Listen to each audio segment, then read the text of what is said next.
Mau tidak mau, Mas Erik menyaksikan prosesi pemakaman itu. Di tengah pemakaman, Mas Erik melihat gelagat yang aneh, di mana semua orang tampak sedang menari-nari. Beberapa bernyanyi dengan nada gamelan mengalun-alun.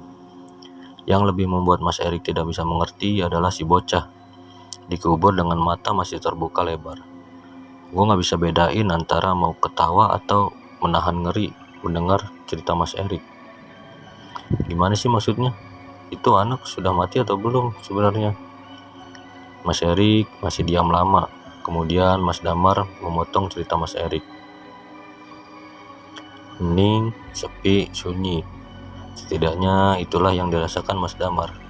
Ia terbangun meski mata masih kantuk-kantuk. Lihatlah ke sana kemari, ia baru ingat. Ia baru saja terlelap di atas ranjang rumah seseorang. Seorang wanita tua yang menawarkan rumahnya. Dicarinya Mas Erik namun tidak ditemukan kawan seperjalanannya ini. Maka dengan tatapan kebingungan sekaligus penasaran, kemana semua orang pergi? Mas Damar mencoba memanggil-manggil Mas Erik, namun tak kunjung ada jawaban. Begitu juga dengan wanita tua itu. Dengan keadaan masih linglung, ia melihat kondisinya. Ukuran testisnya belum normal, namun jauh lebih baik dibandingkan beberapa saat yang lalu. Mas Damar berdiam sendiri sebentar. Dilihatnya langit-langit dari teras rumah. Masih gelap, ucapnya dalam hati. Artinya satu malam belum terlewati. Mas Damar pun kembali masuk ke rumah yang terlihat seperti gubuk itu, sampai ia merasa penasaran dengan ruangan dalam milik si wanita tua itu. Dengan perlahan Mas Damar mendekat. Di dalam rumah, Mas Damar mencium bau-bauan yang familiar. Rupanya itu adalah bau dari daun sirih yang digunakan wanita tua itu. Bagaimana Mas Damar tahu bau-bauan itu? Karena rupanya Mas Damar sudah sering menciumnya di rumah mbah buyutnya yang juga menggunakan itu untuk pembersih gigi. Tangan Mas Damar cekatan memeriksa rumah itu.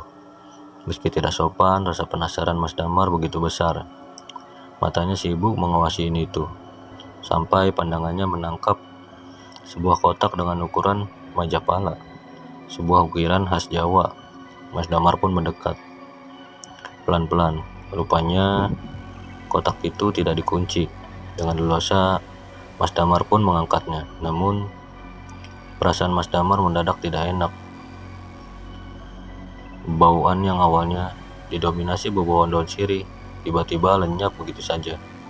Berganti menjadi bau-bauan seperti kentang atau umbi kayu yang dibakar. Semua orang tahu bau-bauan itu bau-bauan apa. Biasanya ketika mencium bau-bauan lengu seperti itu, maka artinya tidak jauh dari tempatmu berdiri ada makhluk familiar yang sudah terkenal sedang mengawasimu, yaitu pocong. Namun, Mas Damar belum tahu kan hal ini. Ia nekat membuka kotak itu. Begitu kotak dibuka, Mas Damar menatap heran, karena yang ia lihat hanya tumpukan pakaian bernuansa warna putih. Tumpukan berantakan begitu saja. Maka Mas Damar bersiap menutupnya lagi. Namun tiba-tiba ia curiga dengan pakaian itu. Diambillah satu helai pakaian, dan ketika pakaian itu terangkat di tangannya, ia memeriksa dengan seksama. Sampai ia yakin dan menatap ngeri pakaian itu. Rupanya itu adalah kain kafan yang sudah diikat sedemikian rupa, membentuk sampul untuk membungkus mayit. Mas Damar sontak melemparkan pakaian itu begitu saja. Tiba-tiba ketika Mas Damar bersiap untuk pergi dari tempat itu, matanya tercekat menatap sosok yang tengah berdiri tepat di depannya. Matanya hitam dan wujudnya sangat mengerikan. Ini ada sosok pocong tengah berdiri tepat di depannya. Ingin segera pergi, namun kaki Mas Damar malah kaku tidak mau digerakkan. Sementara si pocong masih berdiri memandanginya. Bila ada satu permintaan yang bisa Mas Damar minta, mungkin ia akan meminta untuk jatuh pingsan. Sungguh, peristiwa itu benar-benar peristiwa tak terlupakan. Disitulah akhirnya Mas Damar mendengar suaranya. Lirih namun membuat bulu kuduk merinding. Si pocong mengatakan, tali pocong, tali pocong. Mas Damar masih mematung, ketakutan benar-benar mengeraskan sarafnya, hingga suara pintu terbanting membuat Mas Damar tercekat panik. Dilihatnya Simbah sudah kembali dengan wajah marah dan memaki. Entah apa yang terjadi, ia melihat Simbah mencengkram ujung kain kafan si pocong, menyeret dengan tangan kosong lalu melemparkannya tepat di kebun belakang rumah gubuk itu. Kejadian yang baru saja terjadi membuat Mas Damar tidak habis pikir. Wanita itu menatap Mas Damar dengan tatapan dingin sembari berujar, "Jika kamu tidak tahu apa-apa, jangan sembarangan ya nak. Nyawamu ada harganya." Kalimat itu masih terbayang di pikiran Mas Damar hingga saat ini. Mas Erik baru sadar sedari tadi. Simbah tidak kelihatan, padahal ia ikut karena Simbah yang menyuruhnya. Ditambah rasa penasaran kenapa memakamkan seseorang saja sampai ambil waktu selarut ini. Disinilah Mas Erik dibuat kaget. Loh, kenapa tali pocongnya belum dibuka? Namun tak seorang pun mendengarkan peringatan dari Mas Erik. Mereka tetap menutup lubang kubur dengan tanah. Di sanalah Mas Erik merasakan firasat teramat buruk. Desa Edan. Maka ia segera meninggalkan tempat itu. Sampai di rumah Simbah, Mas Erik melihat Mas Damar. Mata mereka saling menangkap satu sama lain. Di sini mereka curiga. Desa ini mungkin bukan desa manusia, namun ada hal yang lebih besar dari semua itu. Ada misteri apa yang disembunyikan desa ini? Di tengah kebingungan, langkah si kaki Simbah mengejutkan mereka. Wajahnya yang sempat mengeras ketika melihat Mas Damar kini sudah berubah menjadi sedia kala. Seperti saat pertama kali mereka bertemu dengan Simbah. Nak, kamarnya sudah disiapkan. Mau tidak mau, mereka pun masuk ke sebuah kamar yang asing. Tidak ada hal yang menarik selain ranjang dengan lasa atau tikar anyaman sebagai alasnya. Namun, mereka sepakat keganjilan semua peristiwa ini seperti mengerucut pada sesuatu. Namun belum ada yang berani menarik kesimpulan.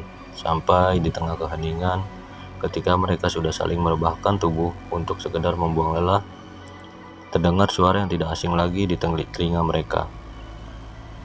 Suara riuh namun tipis, seperti dari tempat yang jauh. Itu adalah suara pitik ayam yang pernah terdengar. Mas Eriklah yang pertama kali bangun. Ia melihat ke sana kemari untuk memastikan sesuatu. Sampai Mas Erik akhirnya menggoyangkan badannya Mas Damar. Ia baru sadar wajah Mas Damar terlihat pucat pasi, seperti menyembunyikan sesuatu. Mas, dengar atau tidak? Mas Damar masih diam, mencerna setiap kalimat Mas Erik. Sampai akhirnya ia mengatakan, "Rik, kamu percaya gak sama pocong?" Kalimat itu mengingatkan Mas Erik dengan peristiwa yang baru saja ia alami. Matanya menatap tajam Mas Damar. Ia tidak tahu harus menceritakannya dari mana. "Aku pernah dengar katanya kalau dengar suara ayam, artinya ada pocong di dekat sini, Mar." Akhirnya Mas Erik menceritakan kejadian yang menimpanya. "Mar, desa ini gak beres. Ayo pergi saja. Tesismu sudah gak apa-apa kan?" Mendengar itu, Mas Damar kemudian juga mengatakannya. "Rik, sepertinya Simbah." Belum selesai melanjutkan kalimat itu, tiba-tiba mata Mas Damar menatap ke jendela kamar yang hanya tertutup gorden. Di sana ia melihat wajah mengintip. "Rik, ayo kita pergi saja dari sini." "Ada apa?" "Di jendela." "Jendela?" Mas Damar menunjuk ke arah jendela. Di jendela ada wajah Simbah. Kaget. Saat itu juga Mas Erik langsung mengemasi barang bawaannya. Diikuti Mas Damar, mereka bergegas keluar dari rumah itu.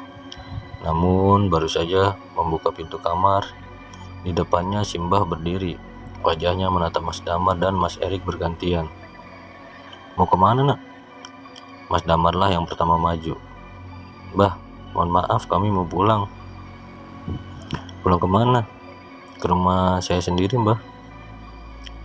Simbah awalnya hanya berdiri, namun perlahan-lahan tubuhnya tertekuk, lalu membungkuk menatap mereka dengan senyuman paling mengerikan yang pernah Mas Erik dan Mas Damar lihat seumur hidup. Penyakitmu sudah sembuh, nak. Mas Damar terdiam lama. Di sini Mas Erik yang kemudian maju. Sebenarnya Anda itu siapa? Saat itulah senyuman buruk rupa itu menjelma menjadi suara tawa yang membuat Mas Erik dan Mas Damar menggigil karena ngeri. Bulu kuduk mereka berdiri dan dada mereka berdetak tanpa henti. Desa perenggut nyawa, kata Simbah. Dengan langkah tertati mendekati Mas Erik dan Mas Damar yang beringsut mundur. Siapa yang sudah masuk ke desa ini tidak akan bisa keluar. Nurut saja sama ucapan saya. Di tengah keheningan itu, suara ayam yang lirih itu terdengar makin sering. Kalian mendengar suara itu, nak? Tahu artinya? Mas Erik dan Mas Damar masih menjaga jarak dari Simbah. Mayit. Setelah mengatakan itu, seolah ada sesuatu yang membuat perasaan Mas Erik dan Mas Damar tidak enak. Benar saja. Tidak ada angin, tidak ada hujan.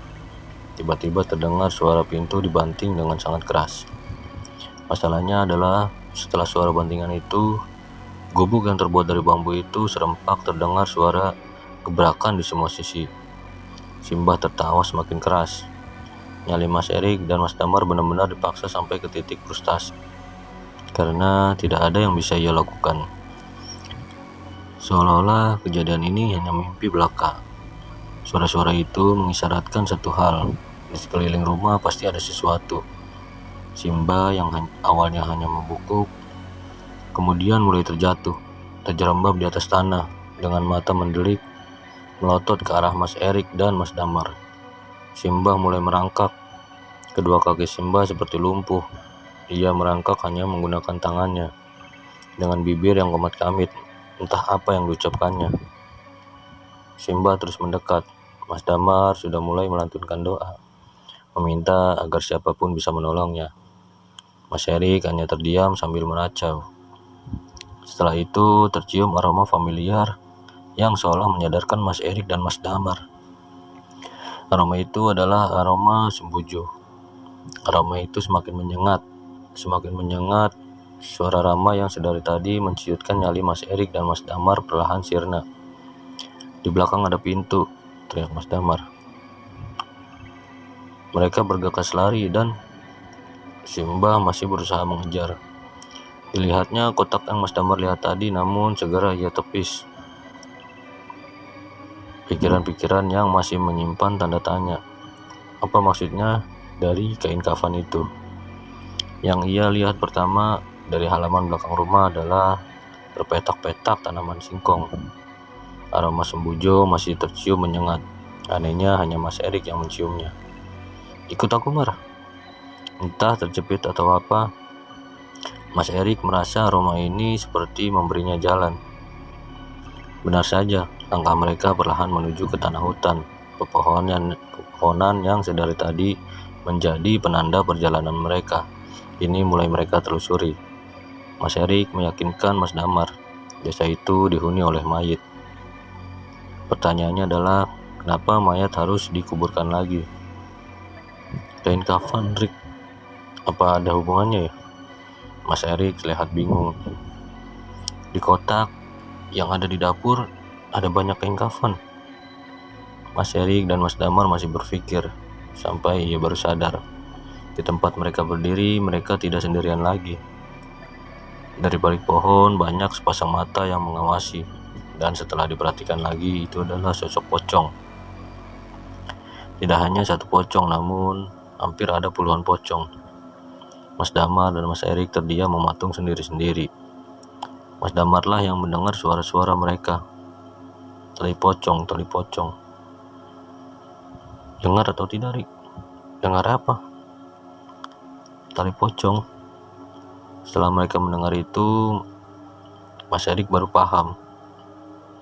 Kuburan, Mar, kuburan. Tali pocong di mayatnya. Belum ada yang dibuka. Mereka pun berlari membiarkan pocong-pocong itu mengikuti. Yang mengerikan, pocong-pocong itu terbang di atas mereka. Kuburannya di mana? Di sana. Itu ngapain pocongnya ngikutin gitu, Mas? Tanya gue yang penasaran. Mas Damar menatap gue, mencoba berpikir sebelum bilang. Ini cuma asumsi sih, tapi kayaknya ada hubungannya sama mbah-mbah yang kami temui, kata Mas Damar. Mas Erik seperti mengiyakan ucapan Mas Damar. Di tengah gelapnya hutan, Mas Damar dan Mas Erik gak berhenti berlari. Alasannya, manusia normal mana yang gak ketakutan diikuti hampir selusin atau lebih kain kafan terbang ke kiri dan ke kanan, sembari mendengar mereka mengatakan tali pocong di sepanjang perjalanan. Setelah menembus rimbun semak belukar dan naik turun di tanah menanjak, Mas Erik menunjuk sebuah gubuk satu-satunya. Mas Erik tahu itu gubuk penanda kuburan kembar itu. Kenapa disebutkan kuburan kembar? Rupanya ada dua pemakaman yang sejajar dan hanya terpisah oleh pagar bambu. Pasak yang digunakan untuk setiap makam pun hanya menggunakan pasak kayu yang kebanyakan sudah lapuk tanpa ada penanda siapa yang dimakamkan di sana. Di sini keanehan terjadi. Pocong yang sedari tadi terbang di atas mereka tidak ada satupun terlihat lagi. Mereka lenyap begitu saja. Meskipun begitu, suara ayam yang pernah mereka dengar dari jarak yang jauh kini terdengar sangat dekat. Dekat sekali sampai Mas Erik berasumsi suara ayam itu kemungkinan berasal dari pemakaman ini. Masalahnya di mana ayam itu berada. Lain hal Mas Damar. Kini ia bisa menciumnya. Aroma sembujo yang hanya tercium di hidung Mas Erik kini tercium juga di hidung Mas Damar. Wangi, kata Mas Damar, sembari melihat ke sana kemari hingga Mas Erik menunjuk sesuatu. Gundukan tanah tempat pemakaman yang pernah Mas Erik lihat. Semakin dekat suara ayam terdengar semakin jelas. Dan benar saja, dari jauh terlihat sosok sedang menggaruk-garuk tanah. Di sekitarnya banyak dikelilingi ayam berwarna hitam legam. Ayam cemani, kata Mas Erik. Mereka melihat dari jauh apa yang siluet asing itu lakukan. Asu, teriak Mas Erik saat siluet itu melihatnya. Lah, itu kan Simbah. Bukan takut lagi, tapi Mas Erik langsung lari, meninggalkan Mas Damar yang baru sadar. Yang dikatakan Mas Erik benar sekali. Simbah yang sedari tadi tersaruk-saruk mengejar mereka. Di tengah kepanikan itulah aroma sembujo yang misterius itu tercium lagi, lebih kuat dan mereka berdua bisa menciumnya sangat jelas. Ada apa sih dengan hutan ini? Disitulah, entah karena kepepet atau apa, mereka malah mendekat ke sumber aroma sembujo itu yang padahal mereka berdua tahu bahwa itu adalah aroma dari Wanggul. Namun setidaknya aroma itu benar-benar membawa mereka ke jalan yang tidak asing lagi. Mas Damar yang mengikuti Mas Erik dari belakang hanya mendengar sekelibat suara meraung keras sekali seperti suara macan. Tanpa mempedulikan apapun dan bagaimanapun, tiba-tiba mereka sudah di tempat yang mereka cari selama ini. Pos kedua, di sanalah mereka melihat pagar besi, tempat di mana cagar satwa beroperasi. Dengan keringat dingin, mereka mendekat. Ada sumber cahaya di dalam. Digedorlah pintu dan keluarlah pemuda setengah baya, memandang mereka dengan tatapan curiga. Kalian yang ninggalin KTP di pos 1? Mereka mengangguk. Saat itu juga si petugas melapor. Tidak ada satupun dari mereka. Bila bukan karena si petugas yang mengatakan sudah 2 hari sejak pencarian mereka dimulai. Sudah 2 jam mereka diceramahi oleh pemuda parubaya itu. Wajahnya tampak sangar seperti sudah lama menahan luapan amarah. Mas Erik dan Mas Damar hanya dia mengangguk, pasrah, bingung, dan tidak tahu harus mengatakan apa. Setelah beberapa saat, barulah terdengar suara motor mendekat, dan yang masuk kemudian adalah seorang pria yang mungkin 10 tahun lebih tua. Ia hanya mengenakan kaos kutang dengan sarung dililitkan di tubuhnya. Wajahnya tidak kalah sangar, Ia menatap Mas Erik dan Mas Damar. Kalimat pertama yang ia ucapkan bukanlah luapan amarah seperti penjaga di pos 2, tapi hanya pertanyaan yang membuat Mas Damar dan Mas Erik diam lama. "Masih hidup ya kalian ini?" Ia menunggu kopi di meja, kemudian duduk bersila di depan mereka. "Sudah, ceritakan saja, kemana kalian selama 2 hari ini?" "Pak," kata Mas Damar, "ada desa ya di sini?" Terlihat dua penjaga itu saling melihat satu sama lain. "Ada," kata si bapak. Si bapak terdiam lama, sementara penjaga yang lebih muda tampak bingung. Sembari berbisik, ia bertanya, "Di mana ada desa, Pak?" "Kalau di sini villa banyak, Pak," kata si penjaga yang lebih muda. Sembari menghisap rokok, wajah si bapak tampak tegang. "Apa benar kalian cuma berdua waktu mendaki sini?" Mas Erik dan Mas Damar mengangguk bersamaan. "Syukur," kata si bapak. "Tempat ini sangat angker. Dulu sudah terkenal bahwa banyak yang pernah lihat kalau ada tempat yang namanya 1000 pintu. Pohon keramat yang kabarnya bila dilihat ada desa di dalamnya. Desa ini namanya Desa Gondomayit." Hembusan asap rokoknya membuat semua orang yang ada di ruangan terdiam mendengarkan. Wajah mereka semua tegang. Masalahnya, tidak ada yang tahu di mana keberadaan pohon ini. "Untungnya kalian tidak terjebak di desa ini dengan membawa jumlah orang ganjil. Kalau sampai terjadi, biasanya hanya satu yang tidak akan bisa pulang." Mas Erik dan Mas Damar saling memandang satu sama lain. "Sekarang aku tanya, apa yang kalian rasakan sekarang?" Di sini Mas Damar awalnya bingung, apakah ia harus bercerita soal kondisi tubuhnya. Dan akhirnya dengan bantuan Mas Erik, Mas Damar menunjukkan area di mana ia mendapatkan musibah. Si bapak hanya terdiam karena tidak terkejut sama sekali, seperti pernah melihat ini sebelumnya. Si bapak menginstruksikan agar Mas Damar tidur telentang, sebagaimana jari kakinya ditarik satu persatu. Kurang lebih hampir setengah jam si bapak memijit kaki Mas Damar. Ajaibnya, testisnya yang membesar perlahan kembali normal. "Besok-besok jangan kencing sembarangan lagi ya." Setelah percakapan itu, Mas Damar dan Mas Erik berpamitan pulang. Saat fajar mulai menyingsing, Mas Damar yang pertama kali pergi. Ketika Mas Erik akan beranjak, ia kembali menemui si bapak, bertanya dengan wajah penasaran. "Pak, saya mau tanya sekali lagi. Ada wanita tua yang sempat mengejar saya dan teman saya. Itu siapa ya?" Wajah si bapak tampak berpikir, kemudian berucap, "Sarit," kata Mas Erik mengulangi, "Sarit. Sampean tahu kalau pocong itu sebenarnya biasanya diikat sama ilmu hitam. Nah, Sarit itu hanya sebuah gelar. Pocong bisa dikirim untuk mencelakai siapapun. Biasanya digunakan untuk mengganggu bisnis orang. Nah, desa itu dimiliki oleh Simbah ini. Simbah ini manusia dong, Pak." Si bapak hanya diam sembari menggeleng. Ia tidak bisa melanjutkan ini lebih jauh. Sekarang dari informasi ini, Mas Erik mengambil kesimpulan, cara mengikat pocong berarti dengan memegang tali pocongnya. Sekarang yang menjadi pertanyaan adalah, berapa banyak pocong yang sudah diikat dan kemudian eksistensi desa ini masih muncul. Sebenarnya cerita tentang pesugihan pocong bukanlah hal yang baru.